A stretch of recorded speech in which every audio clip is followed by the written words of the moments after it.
Sobre los montes y collados a mi amado buscaré. Grande es su hermosura, y al estar en su presencia gozoso danzaré. Al Señor alabaré. Ezequiel. Y lo que vamos a hacer el día de hoy es que vamos a cerrar, a concluir toda la serie relacionada a Jehová Naque. Me permito explicarle rápidamente. Tenemos ya todo el año prácticamente estudiando los nombres de Dios. En la Biblia se refiere a Dios, a Dios con varios nombres. Él se revela al hombre con varios nombres, no solo Dios. Hay varias formas en las que Dios se revela. Y una de las formas bien interesantes es con el nombre Jehová. Es lo más parecido al nombre propio personal de Dios y se traduce yo soy. Entonces ese nombre, que de hecho era impronunciable para los hebreos, eran 4 letras consonantes, YHWH, no tenían pronunciación y era como algo precisamente sagrado. Ese nombre, cuando nos llega al español la traducción de la Biblia, se le pone Jehová porque se le introducen unas vocales de otro de los nombres hebreos de Dios. Pero el nombre que significa Jehová, que es yo soy, cuando se junta con otros nombres, Jehová Jireh, Jehová Sama, Jehová Rafa, hablan de esta característica, esta parte de Dios en la que Él se revela a los hombres y quiere que nosotros le conozcamos. Estamos estudiando la palabra o el nombre Jehová Naque, que aparece una referencia a este nombre en Ezequiel capítulo 7. De allí empezamos toda la serie que compaginamos con la disciplina de los hijos. Entonces, ¿por qué la compaginamos? Jehová Naque significa yo soy el que hiere, o el Dios que castiga, o yo soy el que disciplina. La palabra Naque es castigo, herir, castigar. Entonces, este nombre que aparece en la Biblia nos abre todo un abanico de lugares donde podemos estudiar la verdad bíblica de si Dios castiga. Entonces yo le quiero preguntar a usted, especialmente si usted nos ha acompañado en los estudios bíblicos, si alguien le pregunta, ¿Dios castiga? ¿Usted qué contestaría? ¿Qué dice la Biblia?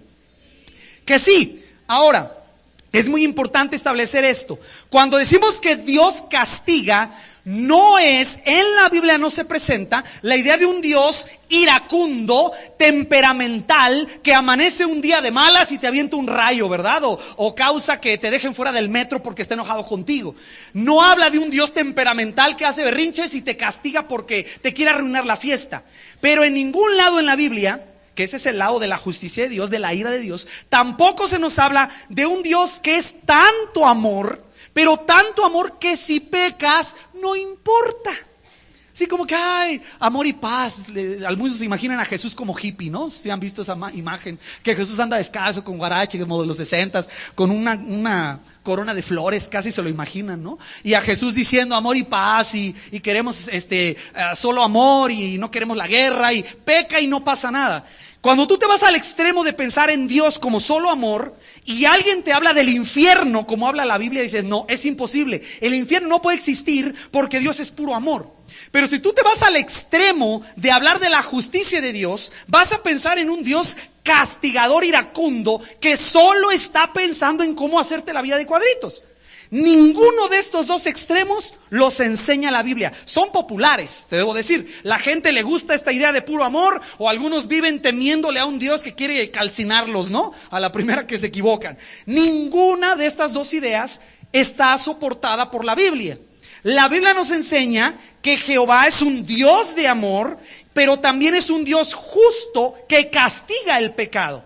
La idea básica, si tú tienes abierto ahí en tu Biblia, Ezequiel capítulo 7, aparece en la forma en cómo Dios juzga al pueblo de Israel. Y quiero leer Ezequiel 7, versículos 8 y 9. Aquí sí es Ezequiel 7, 8 y 9.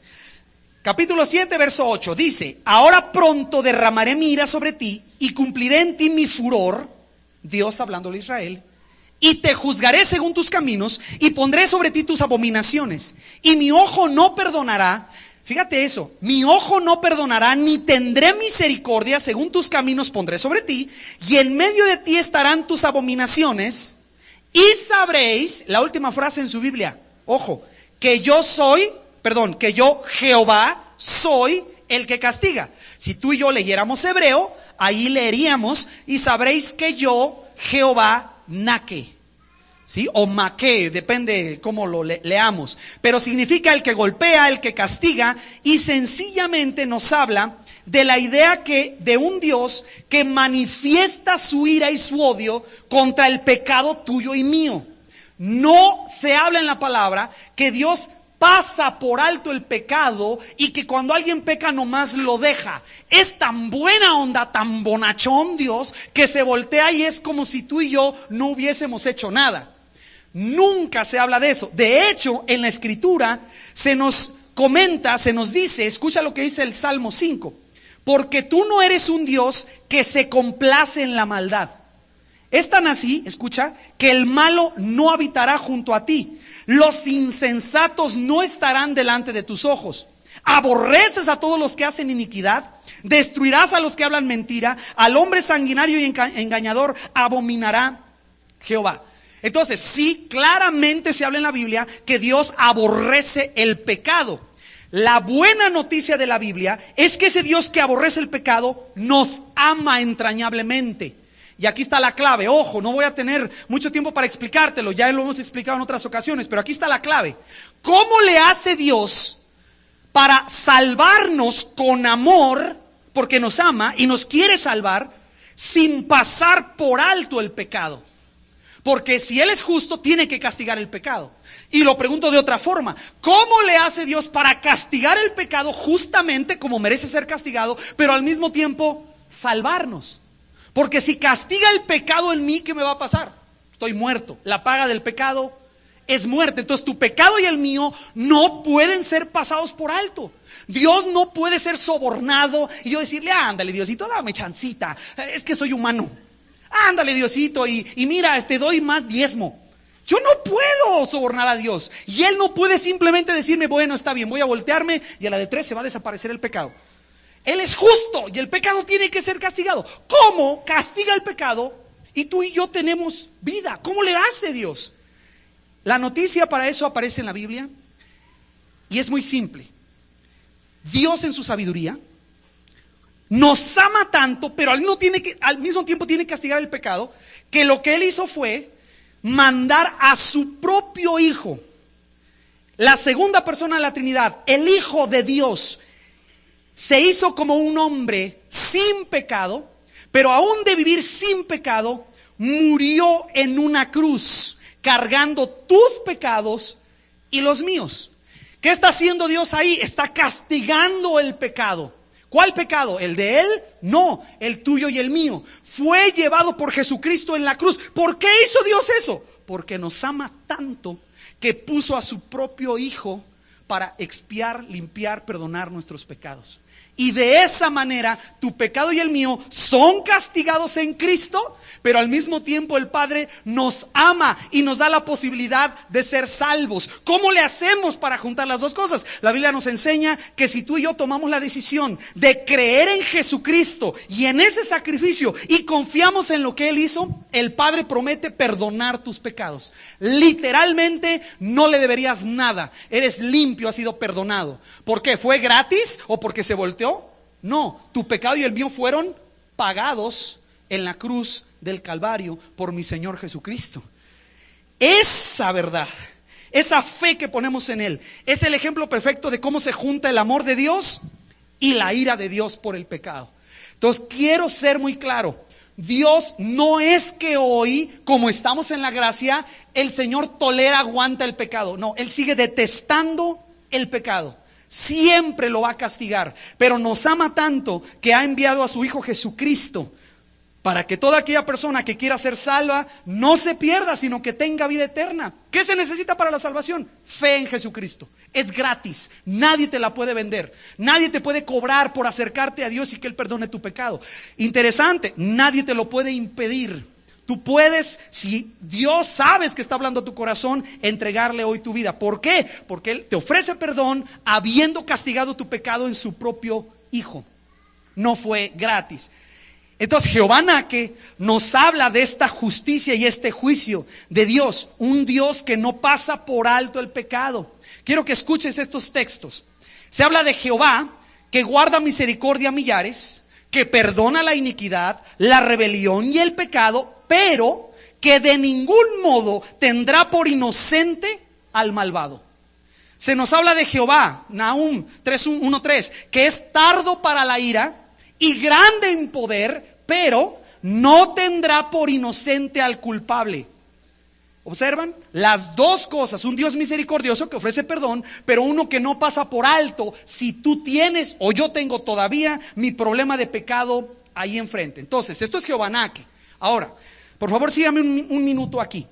Aprendimos que Dios castiga el pecado de esa forma, pero ¿qué sucede si yo entrego mi vida a Jesús y Él ahora ha perdonado mis pecados y yo me convierto en hijo de Dios? Ya no estoy bajo la ira de Dios, sino que ahora soy su hijo. ¿Qué sucede cuando yo peco? La Biblia explica que a los que somos hijos de Dios, cuando pecamos, Dios no nos consume con su ira en un instante. ¿Qué hace Dios? Nos disciplina. Y entonces fuimos a Hebreos por bastantes domingos y estudiamos la forma en que Dios nos disciplina. Le podría pedir de favor si me ayuda a recordar los pasos que enseña la Biblia que sigue Dios para disciplinarnos. Cuando yo me equivoco, ¿Dios me avienta un rayo? No, hay una secuencia. El primer paso en la disciplina que Dios sigue con nosotros como sus hijos, le llamamos el paso de la enseñanza. Si Dios te has convertido tú en su hijo y te va a disciplinar, lo primero que hace Dios es venir contigo y decirte: hijo, nosotros en esta familia perdonamos. El rencor en esta familia no está bien. El orgullo en tu vida tiene que salir. Y nos enseña con una paciencia.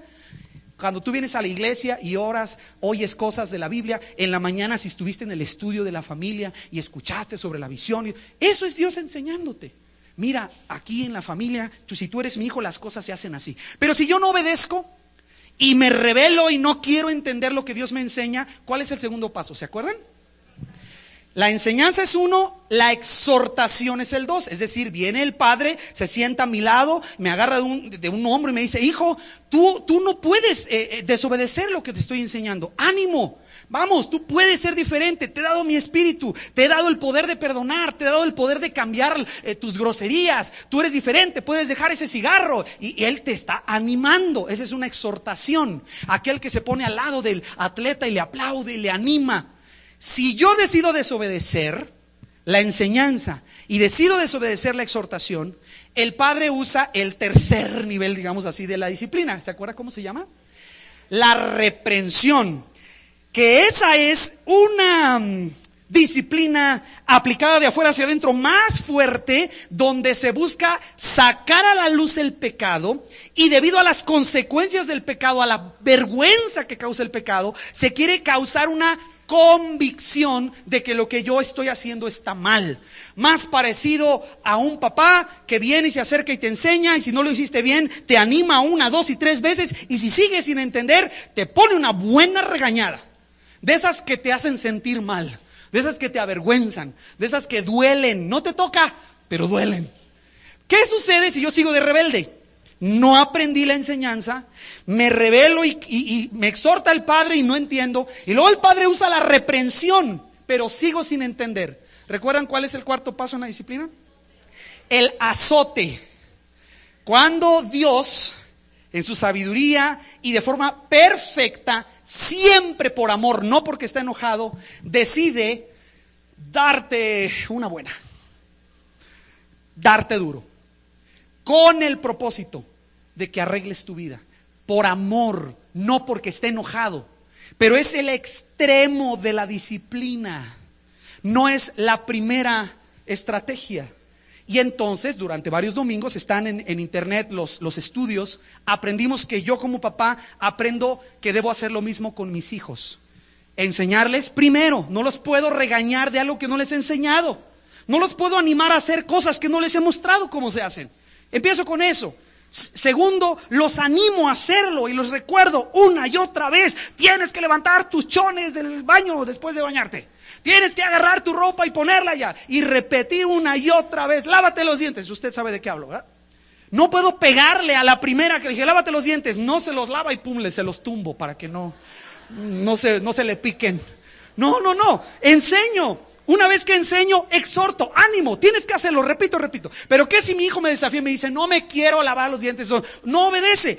Entonces vamos a la reprensión. Causamos convicción de pecado, convicción de lo que está mal, tu actitud rebelde, te vas a hacer daño. Esos dientes, el dolor lo dejo un día por ahí de repente, ay, le doy la muela, pues no lo llevo tan rápido al médico para que sepa que las consecuencias de su conducta pueden causar una convicción en él. Pero ¿qué si se revela todavía más? Entonces hasta el final podemos recurrir como padres a una disciplina física de la que ya platicamos.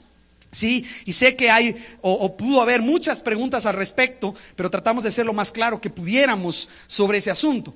Entonces, cuando seguimos estas 4 etapas de disciplina, aquí está la cosa, hermanito, con la que yo quisiera cerrar el tema.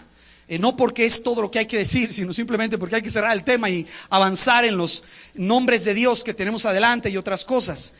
Sucede que cuando nosotros hablamos de esta disciplina, el Padre enseñando, exhortando, reprendiendo y azotando de acuerdo a lo que necesitemos, siempre perfecta, siempre por amor, sucede que toda la disciplina que Dios hace en tu vida se da a causa de alguna situación en tu vida que no se ajuste a Él o pecado en nuestra vida.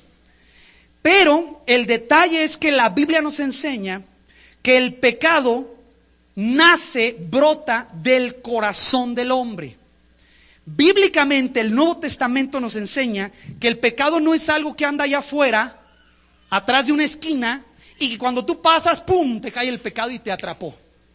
El pecado es algo que nace en mi corazón, yo me empiezo a rebelar, el Padre me dice que espere, el Padre me dice que confíe en Él, y yo digo, no, ¿cómo? Es muy difícil, es muy complicado, y yo me aviento a pecar.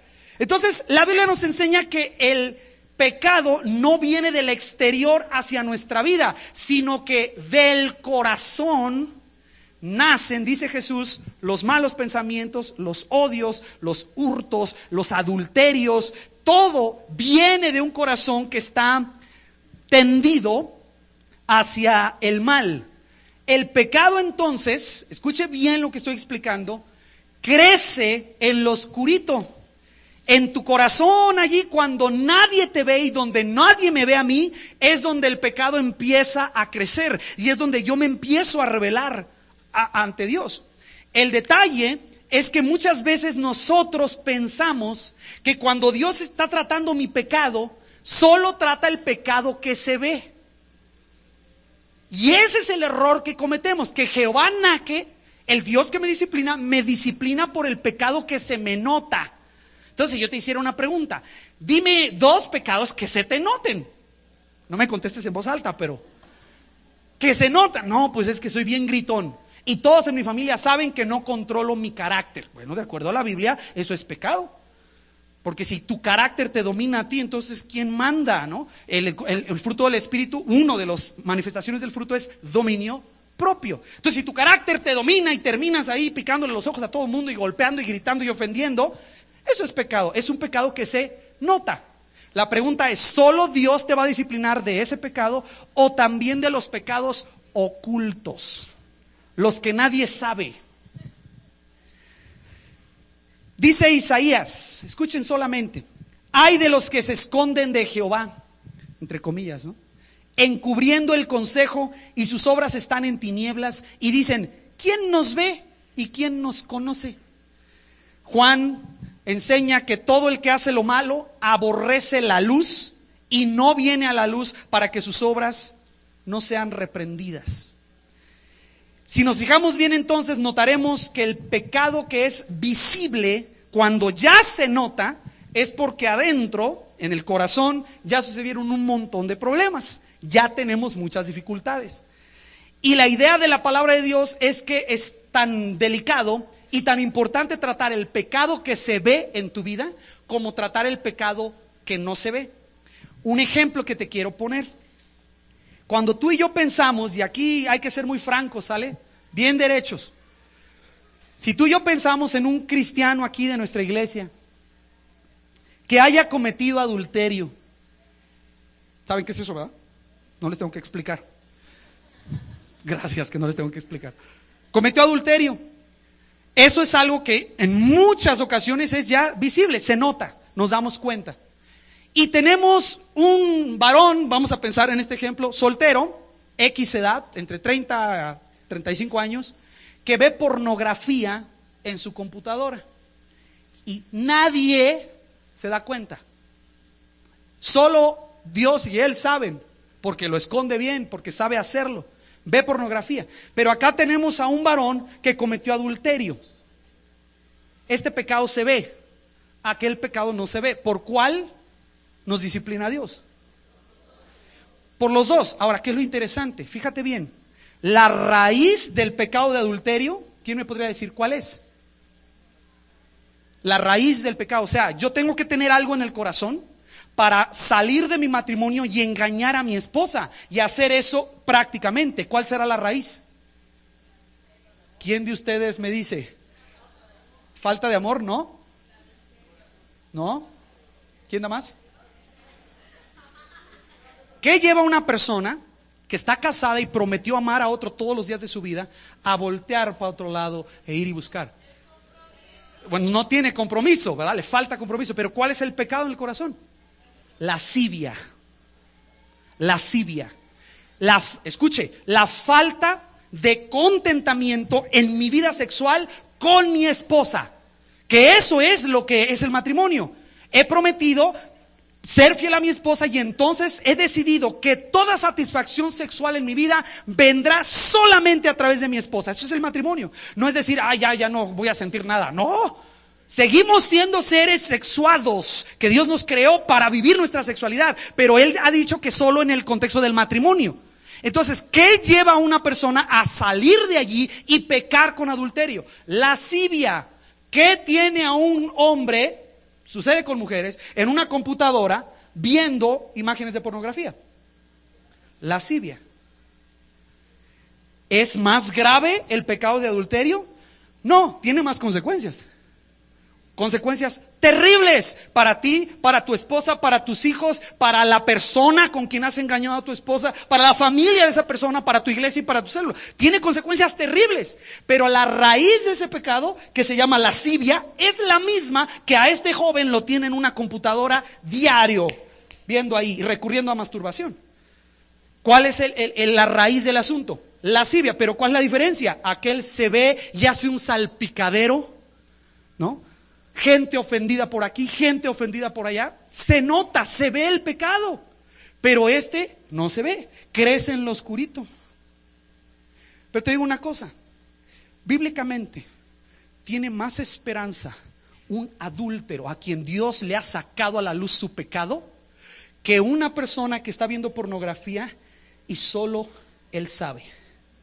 Porque el pecado se hace fuerte en lo oscurito.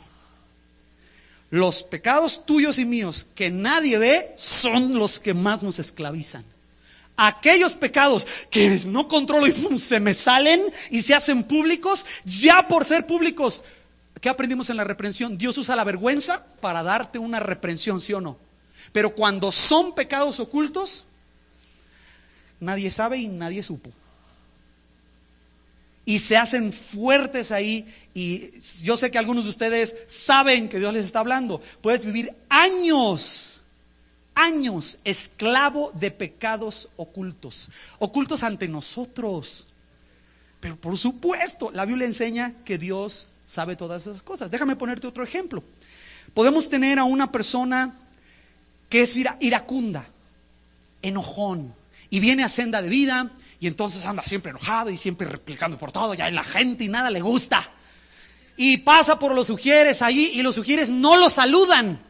¡Ay, estos pecadores hipócritas! Y está todo enojado, criticando a toda la iglesia. Si deberían de ser cristianos. Y no, hombre, no nos baja de diablos a todos. Nos odia y nos lo dice. Y cuando te saluda, ¿cómo te saluda? Te barre así, ¿no? 4 veces y se da la vuelta o lo que usted sabe a qué me refiero. Hay personas aquí que tienen tantos problemas con otros que no saludan gente. No sé si los ha visto, pero así de que viene y va a venir otro y no hay gente que deja a otros con la mano estirada, gente que hola hermano y se voltea, se nota, se le ve. O sea, tú y yo podemos ver la falta de amor, que de acuerdo a Juan es pecado. Pero ¿qué hay de aquel que odia pero en secreto? Dios te bendiga, hermano. Pero si te saludó, pues no. Si te saludó, le voy a dar un abrazo y te aprieta, pero no de gusto, de coraje. A ver si te revienta por ahí algo, ¿no? Para que truene, ¡pum! Pero te saluda.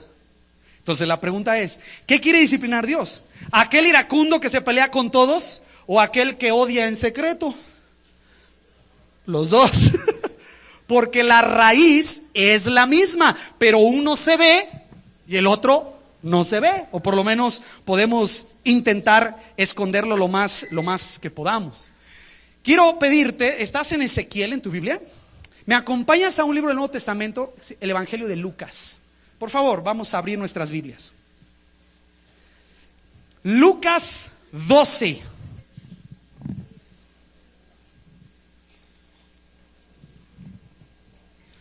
Lucas 12, gracias por su paciencia. Escuchen lo que dice Jesús.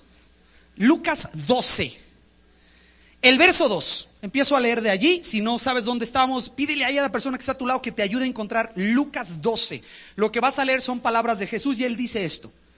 Fíjate las palabras de Jesús. Él nunca miente y dice esto: porque nada hay encubierto que no haya de descubrirse.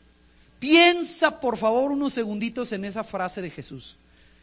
No hay nada encubierto que no haya de descubrirse. Y cuando la pensamos, la mayoría de nosotros pelamos los ojos y decimos: se van a enterar todos. Y empezamos en un ataque de pánico.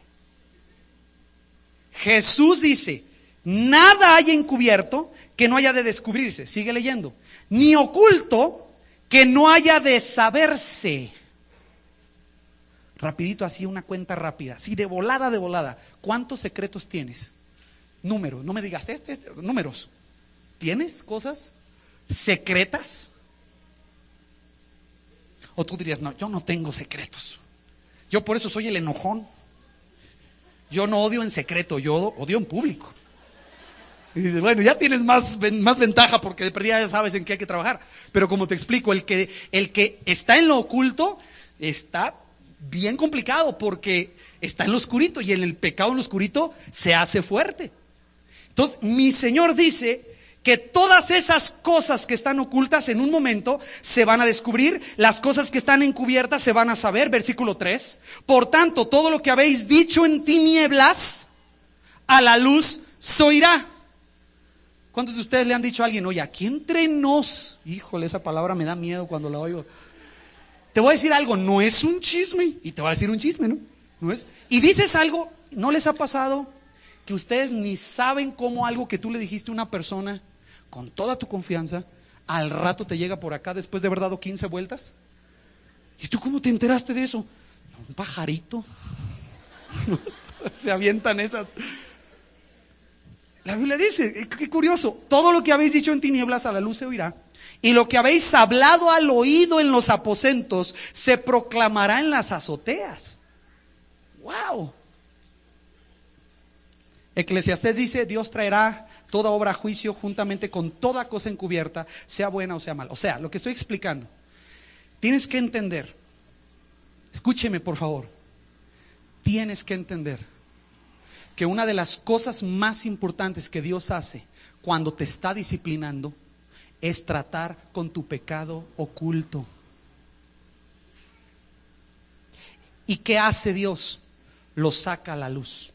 No estoy diciendo que en todas las ocasiones todo mundo se entera y se causa ahí una información sin sentido. No, lo que estoy diciendo es que empieza lo que Dios va a hacer en tu vida cuando dejas de pensar que por estar oculto tu pecado está bien. Como nadie se ha enterado de lo que estás haciendo pensando en lo oscurito, entonces está bien. Pobre del hermano que anda de adúltero, a ese sí crucifíquenlo. Y que resucite y lo vuelven a crucificar. A ese sí, váyanse sobre de él, porque mira el pecadote que tiene. Ese es hermano, es el peligro más terrible de un hijo de Dios. que tenga pecado en su vida, cosas que no están derechas, no están bien, y el padre le enseña, le exhorta y no entiende, le reprende y no entiende, todavía le azota, y el hombre sigue durísimo diciendo no es nada, y el pecado está ahí, oculto. Nadie se ha dado cuenta de la gente, pero seguimos con esta negativa, con esta rebelión de decir no tengo nada, no pasa nada, yo estoy bien. Entonces, ¿qué? ¿Por qué Dios te está dando tus manazos? Todos notamos que te está dando una tunda. Ay, quién sabe de ser Job. Me parezco a Job, sufro sin razón. Y el pecado oculto, ¿qué onda? ¿Cuándo? ¿Cuándo se va a tratar? Eso es lo que quiero explicar. Dios enseña desde el primer paso y en la exhortación a tratar mi pecado oculto, aunque no se note el pecado. Porque aunque no se nota, sigue siendo pecado. Con menos consecuencias quizás hacia afuera, pero con muchas consecuencias hacia adentro, porque te prende el corazón y no te deja libre. Aquellos de ustedes que están sufriendo de la esclavitud a la pornografía saben de qué estoy hablando. Por años yo tuve esa esclavitud y era un asunto de regresar y regresar al azul. Pero ¿cuál es la clave? Que nadie se entere, porque el día que alguien te ve viendo eso, se te cae la cara de vergüenza, ¿sí o no? O cuántos de ustedes dicen, mira lo que ando haciendo. Eso es ser inconverso, ¿no? El que se deleita en el pecado. Pero si eres un hijo de Dios y alguien sabe que andas mintiendo o se enteran de tu chisme que soltaste, ¡pum!, se nos viene la cara de vergüenza. Pero ¿has entendido que Dios usa la reprensión de esa forma? Y causa que tu pecado empiece a salirse de tu control, de tu sótano, y empieza a salirse tu monstruito ahí cuando tengan las visitas. ¿Sí me entiendes a qué me refiero? Tienes tu monstruito allá en el sótano y vienen las visitas y todo lindo, y tu monstruo se sale. No lo puedes controlar. Te traiciona.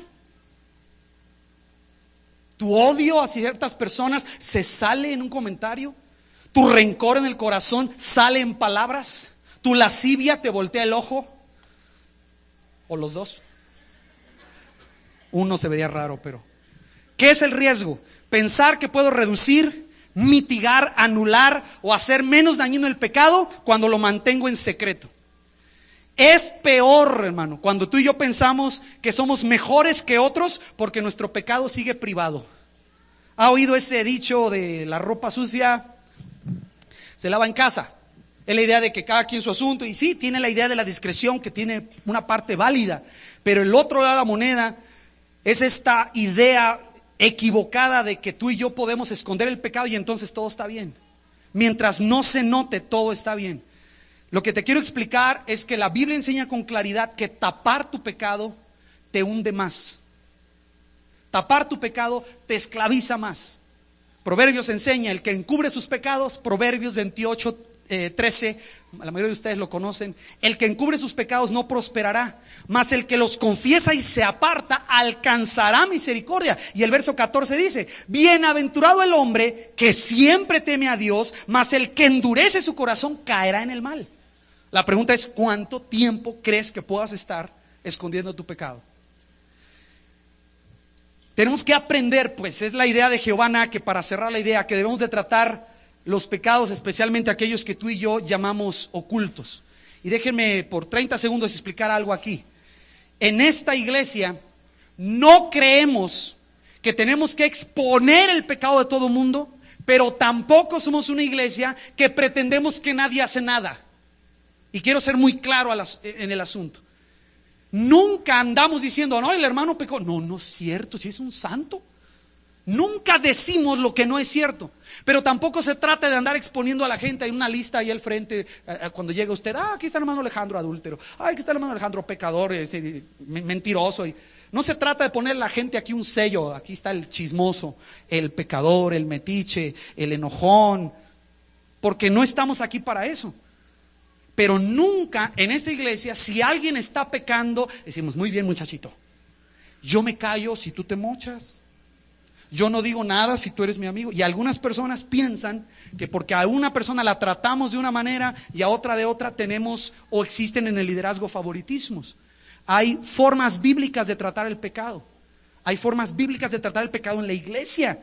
Y quiero explicarle, si usted viene a decirme, hermano, esa persona anda haciendo tal cosa, probablemente yo le diga, sí, ya sé, y tú no sabes lo que yo sé, si no te desmayas de lo que anda haciendo la persona. y está mal y es pecado, pero piensan que tenemos que ir nosotros como iglesia y siempre cortarle la cabeza a aquel, y ahora cortarle la mano, porque pecó con la mano, y ahora los pies. Me estoy explicando. En la Biblia se nos enseña lo que debemos hacer, pero entendiendo que nosotros no somos los jueces de esas personas. Entonces nunca estamos en una posición de ocultar el pecado o guardar silencio o pretender que no sucede, pero al mismo tiempo en amor muchas personas son protegidas, muchas personas son ministradas para restaurar su corazón, y usted entenderá lo complejo de hacer las dos cosas. Pero nunca, hermano, andamos publicando con orgullo que algunas personas o mucha gente en nuestra iglesia peca. Sí, no vengo a decir, no, aquí todos son santos. Le aseguro que si usted me viene a hablar de alguien, probablemente yo le dé la razón y le diga, usted tiene razón, esa persona tiene este problema. Y lo sabemos y estamos ayudándole y queremos orar por él.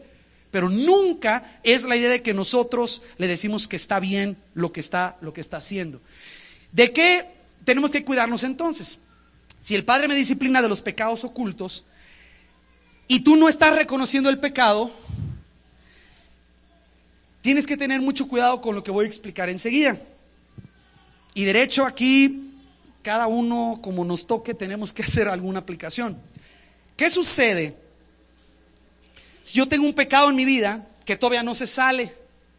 Vamos a pensar en la ira o falta de amor a los hermanos. No amo a los hermanos. Ese me cae gordo por eso, ese aquel, este tiene este defecto y simplemente no amo a los hermanos. Y tengo ese pecado, pero no se me sale.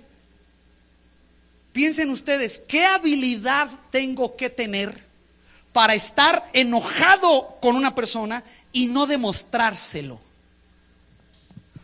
¿Cómo se llama eso? Exactamente.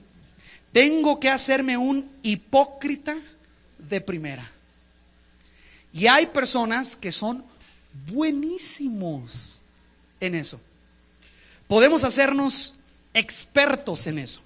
La hipocresía implica la negación de que existe el pecado en mi vida y que pretendo tener virtudes y cualidades espirituales o creencias religiosas que en realidad no tengo.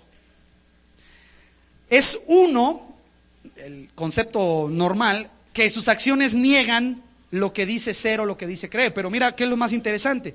La palabra hipócrita viene del griego, y la palabra hipócrita en griego se dice hipócrita. ¿Sí? Ahora, ¿qué quiere decir hipócrita en griego? ¿Alguien de ustedes sabe?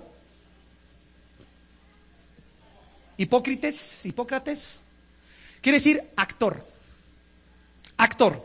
Una persona que está al escenario, aquí está el telón, las cortinas, y aquí es una persona, Juan Pérez, y tiene su esposa y sus hijos, y a lo mejor es carpintero y se peleó con su tío, pero ahora va a salir al escenario y es quien usted quiera, el príncipe azul, y tiene una sonrisa y es valiente y mata leones con un dedo y habla poéticamente.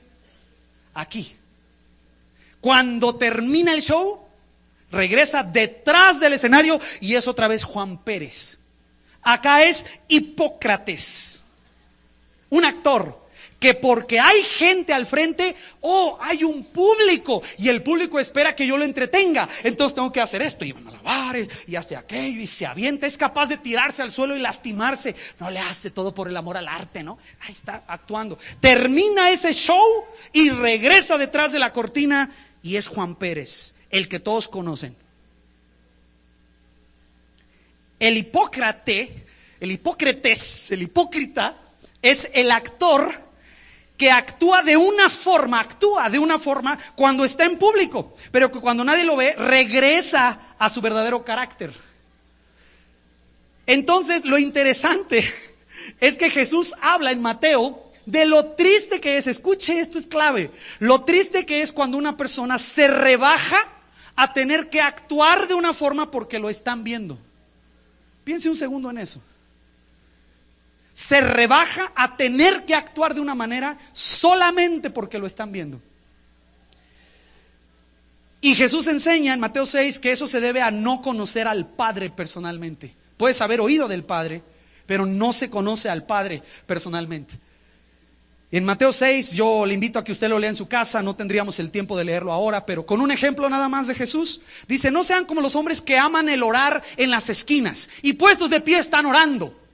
¿Y qué dice Jesús? No sean como ellos, ustedes encerrados, ¿se acuerda? ¿Ha leído ese pasaje? Allá en su lugar, cerrada la puerta, oren a su Padre que está en secreto. Y su Padre que los oye en lo secreto, los va a recompensar en público. Pero estos que quieren ser vistos de los hombres, aman el orar en las esquinas de las calles y paraban el tráfico de las carretas y los burros porque estaban orando en voz alta. ¿Pero qué querían? Ser vistos de los hombres. Y Jesús les dice, hipócritas, así los llama. Entonces te quiero explicar algo, especialmente si tú estás entre los 17, 15 años a los 90, porque a todos nos aplica.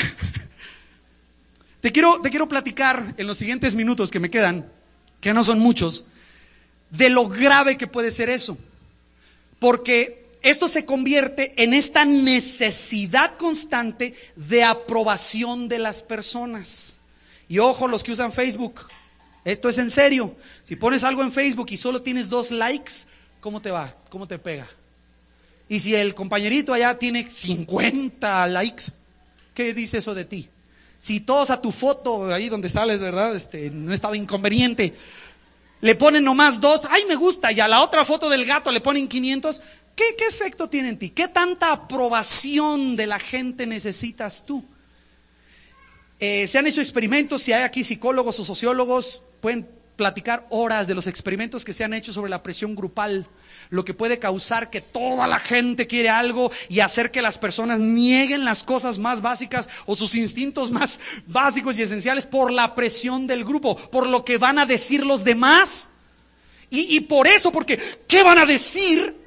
Causa que modifiquemos nuestra conducta. Y entonces, como yo acá de este lado del telón soy alguien, si yo salgo así, ¿qué van a decir? Y esa presión de qué van a decir los demás causa que yo modifique mi conducta de una manera que me hago hipócrita. Soy uno cuando me ven y soy otro detrás de mis cortinas, en mi alcoba, ahí con la puerta cerrada. Es un peligro grave. La pura presión y esta necesidad de aprobación puede causar que un muchacho, por solamente tener aprobación, se empieza a juntar con un grupito que andan ahí, ¿verdad? Con su copete a media cara y diciendo que el mundo no sirve de nada. Y se cortan. Es una cosa seria, dolorosa, pero nada más porque ese grupo lo acepta, un chavo puede empezar, imagínate, a cortarse los brazos para tener aceptación con ese grupo. ¿Por qué? Por lo que van a decir los demás. Esa es la razón por la que algunos chavos se unen a las bandas, porque en su casa nadie lo pela, pero acá en la banda le dijeron a que no te subes ese micro y te bajas una bolsa. Y se sube al micro, se baja la bolsa y ¿qué le dicen los demás? Míralo, este sí es machín, este es bueno, este es nuestro gallo. Y se queda en el grupo. ¿Por qué? Por lo que dicen los demás. Esta conducta lleva a la gente a cometer crímenes, a personas a beber. Ni les gusta la cerveza, la quieren vomitar cada que la toman, pero la toman porque todos los demás están tomando. Y si él agarra su frutzi, se ríen de él. ¿Qué? ¿Cómo? ¿Qué agua? Te vas a oxidar, ¿verdad? Échate una. Y por pura presión beben, toman cosas que no quieren, se drogan. Unos se tatúan, otros se atraviesan por aquí algo, ¿verdad? Se ponen su piercing. ¿Por qué? Porque eso les da aceptación. Oh, qué rudo eres, ¿verdad? Aquí tienes un hueso atravesado, ¿no? La gente, por solamente lo que dirán los demás, se involucra en actividad sexual promiscua o desviada, pervertida, solamente por lo que dicen los demás.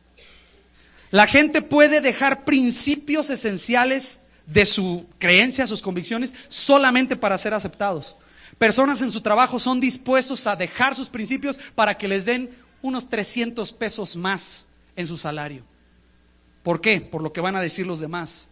Hay gente dispuesta a negar la fe, a hacernos pasar por groseros o que somos tan cool que nosotros también le decimos naco al otro, por pura presión. No somos así, no somos, pero por la presión que hay, por el agrado que obtenemos de las personas, nuestra conducta se modifica y nos convertimos en actores, en hipócritas. Podríamos estar dispuestos a engañar para obtener el agrado de mi jefe, que me dé una palmada en la espalda. Bien hecho, te transeaste a ese compa, tú eres más listo. Bien hecho. Somos capaces de pasar chismes con tal de que alguien me acepte. O sea, si no soy buen amigo de Eddie Y yo llego un día y le digo, pero Eddie, te voy a contar algo de Yesel aquí, ¿verdad? Entonces creo que eso me va a dar la aprobación de él porque le tengo confianza. Y soy capaz de aventar un chisme que ni sé si es cierto, un chisme, sin haber visto, por ser aceptado. ¿Qué logra eso aquí? Piénsalo un momento. La conducta del hipócrita cambia dependiendo el público que tenga. Piénsalo un momento. La conducta del hipócrita cambia dependiendo el público que tenga. Cuando estoy con los del fútbol me porto de una manera. Si estoy con mi novia, oh, princesa, ¿verdad? Me levanto la ceja. Pero si están los del fútbol y viene mi novia, hazte para allá, hombre. Espérate, vieja, ahorita, espérate. Cárgame el agua.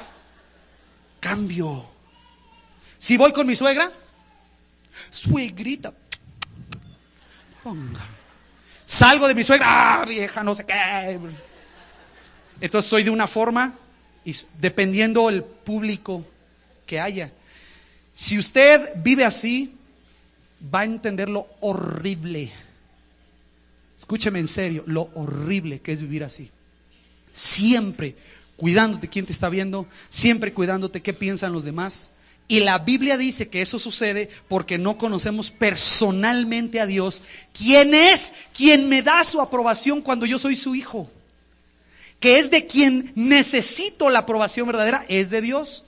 ¿Y por qué estoy explicando esto? Porque la hipocresía es de lo más peligroso porque va en contra de aceptar tu pecado.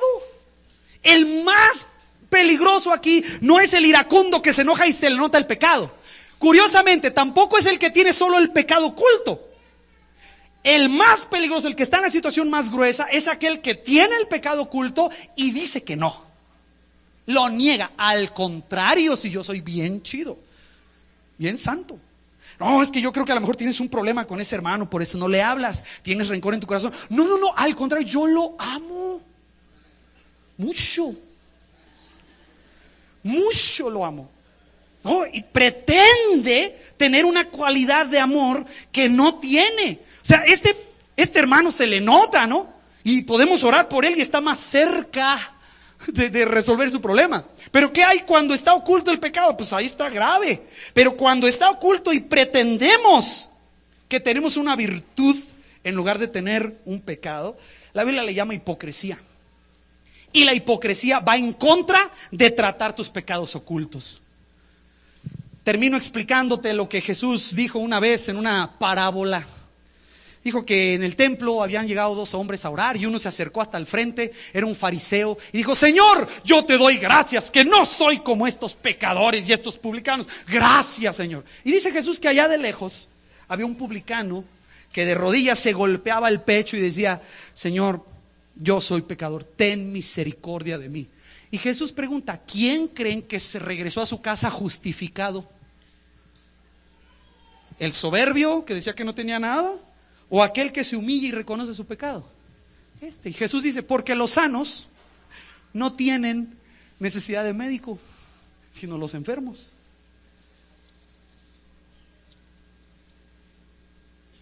¿De veras, hermanito, crees que yo espero como pastor que todos los cristianos de Senda de Vida son perfectos? ¿O creo eso? ¿O crees que ando defendiendo? No, ese hermano es perfecto. Yo no soy perfecto. ¿Crees que vas a cambiar algo si me vienes a decir lo que hizo otra persona? Que tú lo agarras de pretexto, el pecado de otro para tu propio pecado, ese es tu problema. Es tu problema. Pero hermanos, en Senda de Vida no pretendemos ser perfectos. No pretendemos decirte a ti: bienvenido a esta iglesia, que todo mundo es lindo. Todos estamos en un proceso. Pero el peligro más grande es cuando alguien tiene pecado oculto, y peor si ese pecado oculto lo tapa con hipocresía. No reconoce que está mal. Le echa la culpa al otro. Acusa a aquel. Se enoja contra el otro por su pecado. Pide que le corten la cabeza a fulano. Pide que se haga justicia contra eso. ¿Sabes qué hemos aprendido a lo largo de los años? Usualmente en una iglesia, la persona que más habla de los pecados de otros, usualmente es la que más tiene. Porque aquella persona que reconoce su pecado y es sanado delante de Dios, ¿sabes qué se produce? Misericordia. Y nomás piensa, hay que orar por ese brother, porque yo andaba así. Pero el que tiene un montón y no quiere reconocer es el más juicioso, el más crítico. Es bien interesante cómo funcionamos. Pero yo te quiero animar. Jehová Naque es un Dios que disciplina. ¿Qué disciplina? Mi pecado oculto, el que usted no sabe. Tu pecado oculto, el que nosotros no sabemos. ¿Cuándo lo vas a atender? ¿Cuándo lo vas a poner en las manos del Señor para que Él perdone ese pecado? ¿O vas a seguir pretendiendo que es normal porque nadie sabe? De eso estoy hablando. Ese pecado que te está consumiendo ahí, esa lascivia, tu avaricia, tu rencor que te está carcomiendo y lo estás pasando a otra gente, ¿cuándo lo vas a atender? ¿O es más cristiano pretender que no tengo nada? ¿Qué es más como Cristo? ¿El que pretende que no hizo nada o el que reconoce? ¿Qué es más como Cristo? ¿El que se humilla o el que se ensoberbece? Es lógico, pero algo pasa que le tenemos miedo. Incluso si yo le digo a usted que en Senda de Vida estamos tratando a alguien por pecado, aquel hermano que ves ahí, lo estamos ayudando porque ha pecado, y algunos se espantan y nunca vamos a decir que el pecado está bien. Nunca. El pecado es pecado y la Biblia lo marca. Pero nuestro trabajo, de acuerdo a la Biblia, es restaurar a esa persona y ayudarle a crecer. ¿Cuál es la clave? ¿Reconoce su pecado? Sí, ya la hizo. ¿Sabes qué es lo más difícil? Ir con alguien y no reconoce. Hermano, vengo a hablar contigo. Me dijeron que tú dijiste que yo. Aquí están 4 testigos que vieron que yo, oyó mal. No soy yo el del video. No, yo. De acuerdo a la Biblia, poca esperanza para una persona que niega su pecado.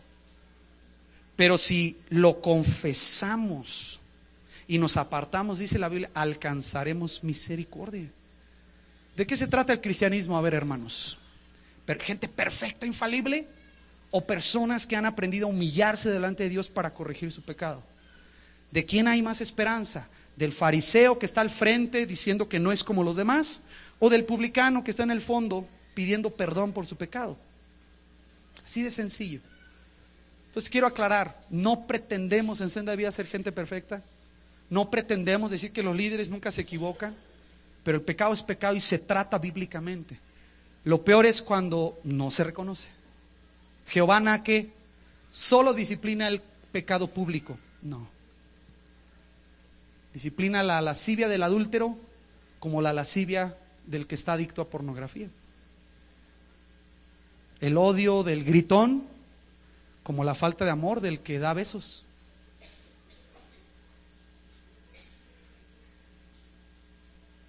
¿Qué quiere tratar tu papá contigo hoy?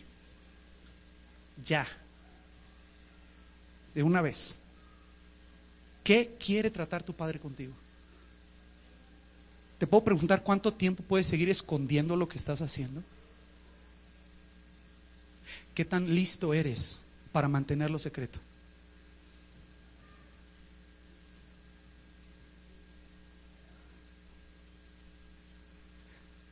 Como pastor me ha tocado ver gente que ha hecho cosas que, le soy muy franco, no tengo idea cómo llegan a nuestros oídos esas cosas, más que pensar que Dios lo está sacando a la luz para que la persona sea ayudada.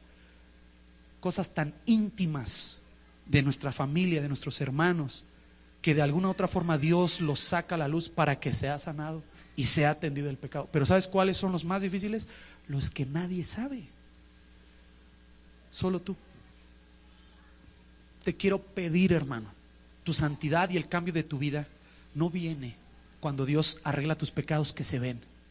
Viene cuando empiezas a arreglar esas cosas que nadie sabe en tu vida. Yo te quiero invitar a que oremos juntos. Por una vez, ¿te podría dejar de importar lo que los demás van a decir? Y pensar, ¿qué piensa Dios de ti? Por una vez. Si yo te invito a orar aquí, si te invito a hablar tu rodilla en tu lugar, por una vez, ¿podrías dejar de pensar qué va a decir el que está a mi lado? ¿Qué va a decir mi invitado? ¿Qué va a decir mi mamá? Y delante de Dios tú ponerte a cuentas. ¿Podrías empezar hoy a tratar el pecado en tu vida? Si tú es la primera, segunda, tercera vez que vienes o estás escuchando el Evangelio, te quiero animar. El Dios que castiga ese pecado te ama y no quiere tu muerte, no quiere que vivas las consecuencias del pecado que estás viviendo. Dio a su Hijo Jesús para que tú pudieras ser salvo. Lo único que necesitamos hacer es reconocer mi pecado y confiar en el sacrificio de su Hijo. Y tú puedes hacer eso hoy. Y la Biblia promete que el Padre perdonará todos tus pecados. ¿Significa que lo tienes que decir a otra persona? No, no necesariamente. Queda entre Dios y tú. Pero ¿hasta cuándo lo vas a tratar? ¿Cuándo lo vas a reconocer? ¿Quiere decir que tengo que hablar con Alex y confesarle? No, por favor, no. Tú y Dios. Si tienes que hablar con alguien, Dios te lo va a indicar. Con tu esposa, con tu esposo, Dios te lo va a indicar. Pero hay que aprender a tratar el pecado que no se ve, porque ese es el más peligroso. Crece, esclaviza, cega, endurece, te hace actuar ante los demás para que no se den cuenta de lo mal que estás. ¿Hasta cuándo? Te dice el Señor, ¿hasta cuándo vas a vivir así? ¿Quieres tratarlo hoy, hermano? Te voy a invitar a orar. Puedes venir aquí, vamos a orar por ti.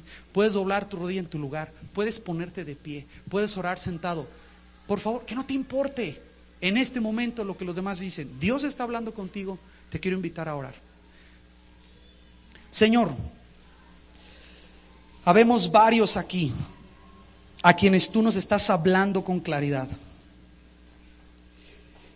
Yo quiero pedirte por mis hermanos que están manifestando de diversas maneras su disposición a tratar en sus vidas lo que está mal delante de ti.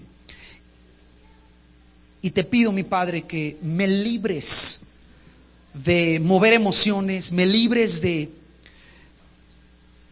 presionar.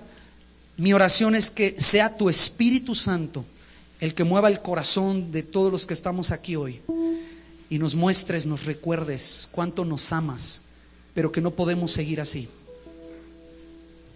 Esa área en nuestra vida, Señor, que te ha estado ofendiendo, no desaparece porque no se nota. Esa área que te hemos estado ofendiendo ha estado ahí en algunos casos por muchos años. Y hoy queremos venir delante de ti y tratarla, Padre. Quiero venir delante de ti, ahí en mi lugar, aquí en esta plataforma o de pie en mi lugar y decirte que yo confieso mi pecado delante de ti. Reconozco mi falta de amor, reconozco mi lascivia, reconozco, Señor, mi avaricia, reconozco mi falta de amor a los hermanos, reconozco mi idolatría. Padre, tú sabes perfectamente qué hay en mi corazón y hoy vengo a presentarlo delante de ti. Aunque no se ve, aunque lo hemos escondido por años, tú conoces mi vida. Tú sabes perfectamente y tú me has dicho que todo lo oculto va a ser manifestado y hoy quiero presentarlo delante de ti. Yo vengo a confesar delante de ti mi pecado. Padre, no espero ser descubierto. Vengo a confesar delante de ti lo que yo he hecho, Señor, y te pido que me des tu perdón. Líbranos, mi Padre, líbranos, haznos libres. Danos una vida nueva. Danos un nuevo comienzo hoy, Señor. Permítenos vivir en libertad sin estar cuidándonos de la gente que dicen las personas. Permítenos ser libres delante de ti, Señor. Tú conoces nuestro corazón. Sabes estas cosas en nosotros que están estorbando. Tú sabes perfectamente, Señor, lo que hago en la oscuridad, lo que hago en lo oculto. Sabes lo que he hablado en secreto. Sabes lo que piensa mi corazón. Sabes, Señor, lo que estoy pensando aún cuando tengo mis manos levantadas delante de ti. Y mi oración esta tarde es que tú, que conoces mi corazón, limpies mi corazón. No, Señor, no quiero pretender, no quiero tratar de dar apariencias de lo que no son. Trabaja en mi vida, hazme genuino. Hazme realmente un creyente que te ame, Señor. Y que si hay pecado en mi vida, tú como mi Padre me enseñarás a tratarlo. Me llevarás a la luz para que el pecado sea resuelto, sea enfrentado. Y te doy las gracias por la bendición que nos das de poder presentarnos delante de ti y reconocer que te necesitamos. Eso es todo lo que te queremos decir, Señor. Te necesitamos. Perdónanos. Perdónanos, Señor. Si hay que enfrentar consecuencias, te pedimos que nos des la responsabilidad, el valor de enfrentar las consecuencias de nuestro pecado de forma adecuada. Señor, si hay algo que tenemos que restituir a alguien, hablar con alguien, pedir perdón, danos la fuerza para en el momento adecuado hacerlo, Señor. Pero no seguir pretendiendo que no somos lo que realmente hay en nuestro corazón. Líbranos, perdónanos, Señor. Gracias, Padre. Gracias por lo que estás haciendo, Señor. Gracias por tu obra en nuestra vida, Padre. Conoce, Señor, lo que está pasando en nosotros.